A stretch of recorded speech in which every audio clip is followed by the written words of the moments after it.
Palworld released recently to, well, moderate success.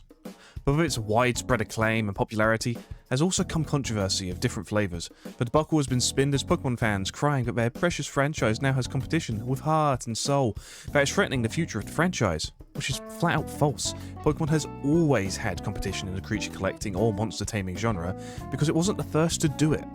The first game to do this was Digital Devil's Story Megami Tensei in 1987, the first game in the very popular Megami Tensei series, best known for Shin Megami Tensei, the first of which released 4 years before Pokémon, and Persona, the first game having come out the same year. Even Dragon Quest V in 1992 has Pokémon-like elements, and it's not even the main gameplay gimmick.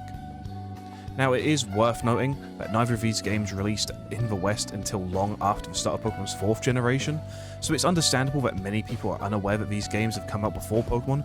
In fact, we have seen something similar to the perceived outrage before in Digimon, which people viewed as a Pokemon knockoff for a time despite very different beginnings. Digimon actually started as a Tamagotchi toy for boys. But even before Palworld, there have been creature collectors released, with the aforementioned Digimon, Dragon Quest Monsters, and Jade Cocoon being some earlier examples. We had Ni no Kuni, Yokai Watch, and Monster Hunter Stories in 2010s. And some indie offerings recently, with Temten, Coromon, and Cassette Beasts, that one being a personal favourite of mine. Palworld is in fact one of many creature collectors to have come out since the inception of the genre, but it does have one thing that the others don't have. But then it begs the question, why are so many upset with Palworld? Is it really that Pokemon fans don't like that there's another creature collector about? Is its widespread popularity that is supposedly better and more polished and has more soul than the modern games, and fans are just jealous? It's AI. Well, AI and plagiarism. Let me explain. Some of Palworld's designs are seemingly very similar, like suspiciously similar, but then there are some that I think are stretches. But then I suppose there is only so much originality that one can have when Pokemon has been around for so long and covered a multitude of different design inspirations from so many different cultures and mythologies. Maybe it's just that one. Maybe it's just, well, at least this one's unique. Much better. Also, this time, there is nothing to confirm or deny the use of AI. Many people have pointed out that Palworld's pals seem to follow Pokemon's design philosophy very closely, as you've just seen. But people mostly gained their suspicions from the CEO of Pocket Pair, the developer behind Palworld, flaunting his use of AI image generation to not only bypass copyright protection, but generate his own fan-made Pokemon, referred to as Fakemon, as well as being very excited for the advent of AI-powered games. Now, does this confirm that AI was used during the development? At the time of writing, no, but it's very incriminating and could infer that Pocket Bear's intentions for Palworld was not to make an own spin on Pokemon formula, but rather to just make a Pokemon game. I say that last part very loosely, because in honesty, Palworld has very little in common with the mainline series of Pokemon, apart from having monsters that you catch in little balls that you use to fight other players and trade with them. No. Palworld is admittedly unique. It's daring, it's special, it's arc, it's arc. What else do you want me to say about Survival Crafter? Apart from a few, they're all the same game, with the same loop and same monotonous grind, and Palworld is no exception, and in my opinion, falls victim to the failings of its compatriots to an even greater degree, because catching the pals, the game's standout feature compared to others of its ilk, isn't very fun at all. It borrows heavily from Pokemon's Legends Arceus, if you remove the ability to actually engage in a turn-based battle commanding your pals, and only kept the out-of-battle catching present in that game, as well as the backstrike mechanic, which increased the chance of a successful capture if the ball is thrown at their back. But if you want to lower a pal's HP to gain a better chance to capture them, then you have to engage in actual combat with them yourself. Because I lied about being able to battle with your pals. There is no actual pal battle system. No trading, no PvP pal battling. There isn't even regular or PvP. Hell, you can't even evolve your pals, a staple of the creature collector genre. However, trading and PvP is supposedly coming later down the line, as shown in the roadmap for Palworld at the time of writing. Although, Palworld's derivative and copy-paste design isn't all that surprising if you look at Pocketpair's previous work, Craftopia, another survival crafting game which has clear inspirations laid in another Nintendo IP, The Legend of Zelda, specifically Breath of the Wild. I mean, look at Craftopia's opening.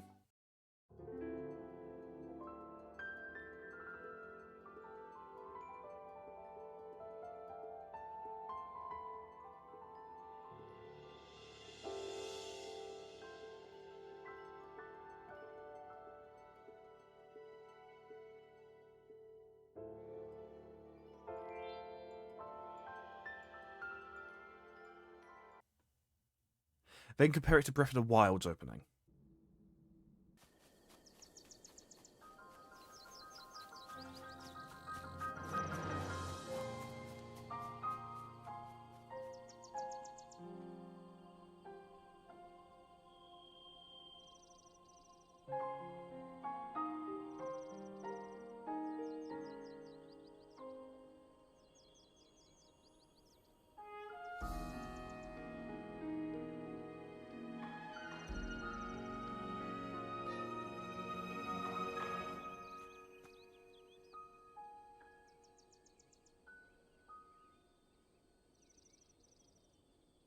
Looking at both of these, it makes sense why people are very suspicious regarding Palworld's very uninspired gameplay and world, as well as its very derivative monster design.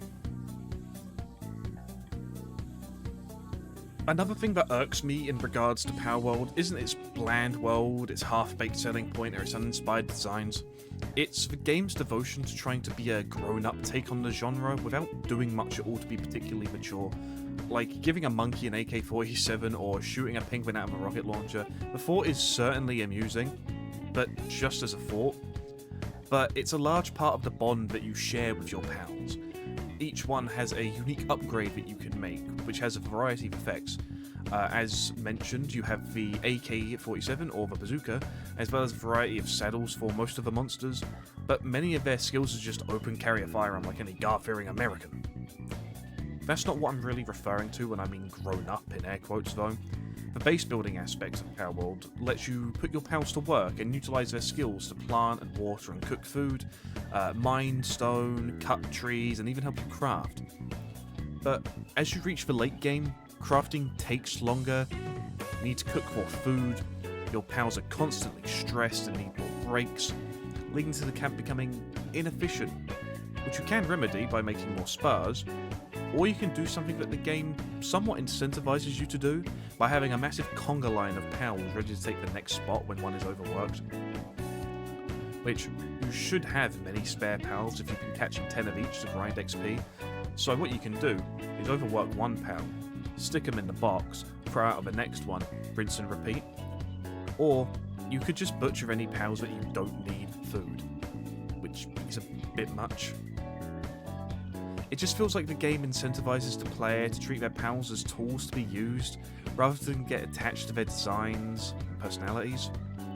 But I guess that makes sense, as most people that I've seen play the game rarely play games like this, and so don't feel like they want to get attached to the cast of characters available.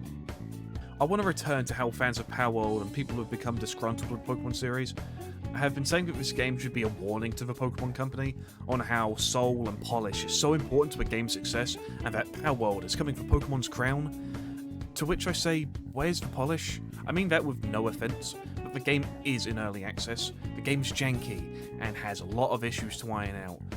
But it has time to do that, and yes, 100% the state of Pokemon's most recent games, Scarlet and Violet at launch, were very unexcusable, and are still glitchy and laggy today. But I've had way more fun with those games than I've had with Palworld in the nearly 4 hours of gameplay.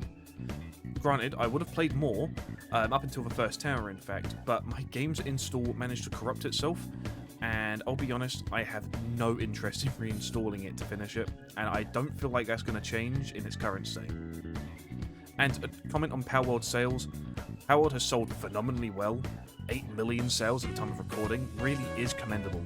But that still falls short of Pokemon's worst performing mainline game, Pokemon Ultra Sun and Ultra Moon, by about 1 million, which released 7 years ago on the 3DS, after the Switch had already come out. Granted, this statement will likely be false soon. Editor's note, yeah, this is now wrong. Palworld has 90 million players, 12 million on Steam and 7 million on Xbox, so they have officially outsold at least one Pokémon game. Since Xbox numbers would count Game Pass players as well, it's hard to really get an accurate sales figure on the platform, so to be generous, let's say half of those playing on Xbox have purchased it. That means it has officially outsold 2 Pokémon games. Still very impressive. So let's look at Pokemon's most recent games. The soulless Scarlet and Violet with 23 million sales, making it the 3rd best-selling game in the mainline franchise. Kind of makes the comments of Palworld being the Pokemon killer a little bit delusional, but then again, how do you beat the #1 media franchise in the world? Maybe Palworld really is an amazing game with loads of potential, but as of right now, I just don't see it. Maybe in a year or two it will get tons of updates that adds things and fixes bugs and issues that I have with it, and maybe if that's the case I'll revisit it. That and once Palworld fans stop being so fucking annoying. But unfortunately I started off and ended off on the wrong foot with Palworld, as both myself and the friend I was playing the game with to record footage had our antiviruses warn us that Palworld was a threat to our computers when we launched up the game, which is hilarious.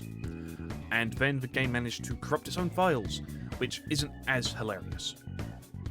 So that's that. Don't buy Palworld. At least not yet.